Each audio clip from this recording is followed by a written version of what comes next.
Tuepuke migogoro. Tuepuke migogoro.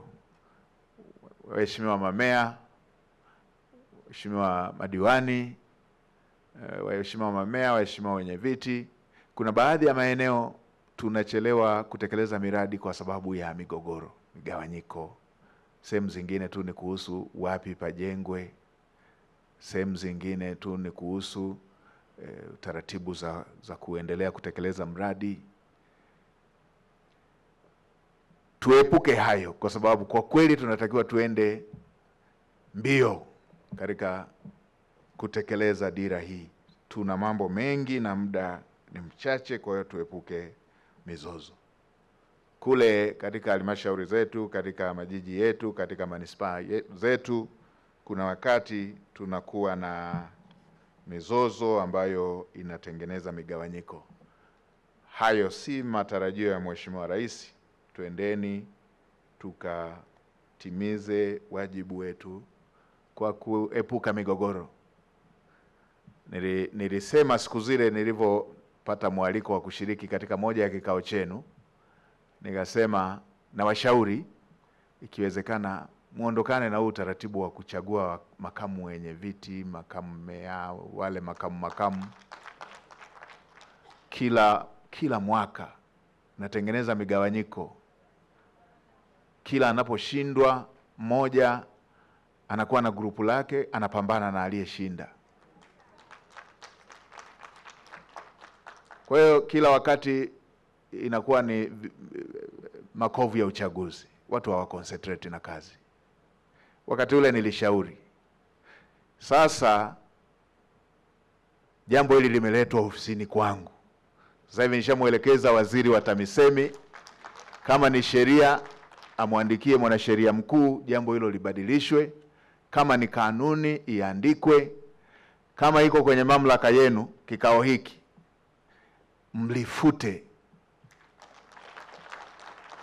muweke utaratibu ambao hautakuwa unatupeleka kila wakati kugawanyika kwa sababu ya harakati za kugawana vyeo,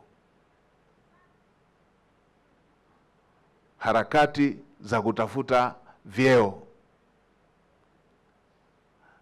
Mamea wenye viti wanakuwa na kazi ngumu ya kuendesha mabaraza yao, kwa sababu unaendesha baraza lililogawanyika.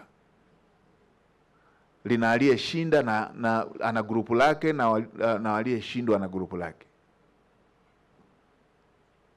Wanahesabu kila siku kwamba bado tu, ngoja tu, wanasubiria uchaguzi wa mwaka unaofuata.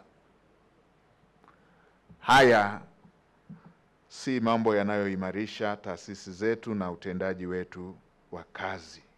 Kwa hili Mheshimiwa Waziri, pekueni pale ambapo ndio msingi wake pabadilishwe. Natambua nadhani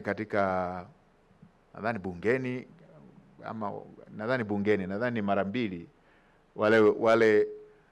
wale wenye viti wanachaguliwa mara moja mpaka mwisho wa uhai wa bunge.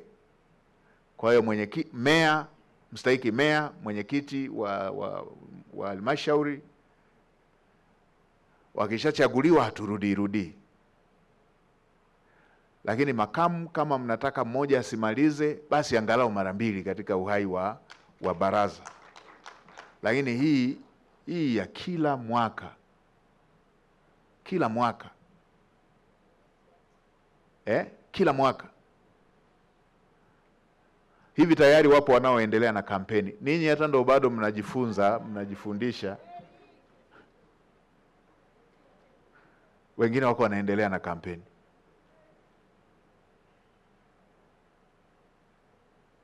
Hamna concentration ya kazi. Sasa hii kama nilivyosema, Mheshimiwa Waziri, endelea nayo iweze kubadilishwa, na wananchi wetu wawe viongozi wazalendo, wachapa kazi na wanaopinga rushwa kwa vitendo. Tuna tatizo la haya mambo ya rushwa. Na mimi nachukia rushwa, nachukia wezi. Ndio sasa tuwe na viongozi ambao wataishi kwa vitendo hayo. Kwa viongozi mtakaochaguliwa, mhakikishe mnakwenda kuongeza tija na kutoa huduma bora kwa ustawi wa jumuiya yetu, huku mkiwa daraja la kuleta mapinduzi makubwa na maendeleo ndani ya maeneo yenu. Mtoe uongozi ambao utaacha alama. Tukatafakari na kutafasiri dira ya 2050. Muendelee kutengeneza maono mapya. Hii dunia inaenda inabadilika, tusigande vile vile. Vyanzo vya mapato vipya, uwekezaji mpya. Tusigande kwa taratibu zile zile za zamani. Tutaanza kugombana bila sababu, kwa sababu ya kuganda na utaratibu wa zamani. Kuna vitu viwili ambavyo huwa vinaenda kwa kupingana: kukua kwa uchumi, na usipokuwa makini, na utafutaji wa mapato. Sasa nimemwona mheshimiwa mbunge wa Monduli yuko hapa. Sisi wafugaji tulielekezwa hilo na wazazi wetu, jamii ya kifugaji tulielekezwa hivyo. Kwanza ilikuwa ng'ombe akizaa akawa na kandama, tulikuwa tunalea kale kandama mpaka kafikia hatua kwamba hata ukikamua akafi. Nimekujaga kutafakari sana maana yake ilikuwa nini. Walikuwa na maana sana kwamba kale kandama kakifa haukamui tena. Sasa tumeiwekea sekta binafsi itoe mchango katika utekelezaji wa dira hii kwa 70%. Waheshimiwa wakurugenzi, waheshimiwa mamea, waheshimiwa wenye viti, lazima kule mkawe walezi wa sekta binafsi. Mtangulize kulea sekta binafsi, ndipo mtakuza mapato. Mkitanguliza kukuza mapato bila kukuza sekta binafsi, mapato hayatakuwa.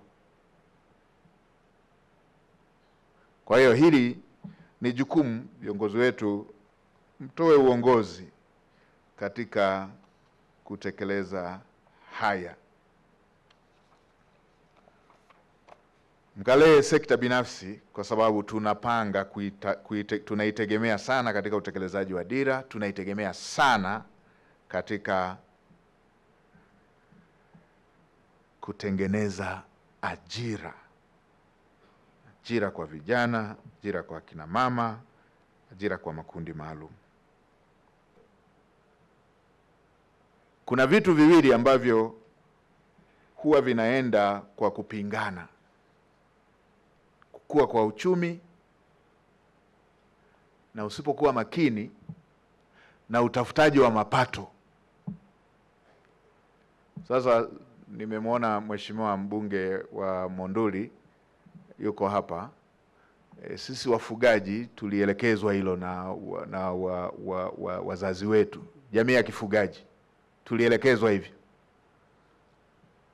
Kwanza ilikuwa ng'ombe akizaa akawa na kandama, tulikuwa tunalea kale kandama mpaka kafikia hatua kwamba hata ukikamua akafi. Nimekujaga kutafakari sana maana yake ilikuwa nini. Walikuwa na maana sana kwamba kale kandama kakifa haukamui tena. Sasa tumeiwekea sekta binafsi itoe mchango katika utekelezaji wa dira hii kwa 70%. Waheshimiwa wakurugenzi, waheshimiwa mamea, waheshimiwa wenye viti, lazima kule mkawe walezi wa sekta binafsi. Mtangulize kulea sekta binafsi, ndipo mtakuza mapato. Mkitanguliza kukuza mapato bila kukuza sekta binafsi, mapato hayatakuwa. Kwa hiyo hili ni jukumu, viongozi wetu mtoe uongozi katika kutekeleza haya. Mkalee sekta binafsi kwa sababu tunapanga tunaitegemea sana katika utekelezaji wa dira, tunaitegemea sana katika kutengeneza ajira kwa vijana, ajira kwa kina mama, ajira kwa makundi maalum.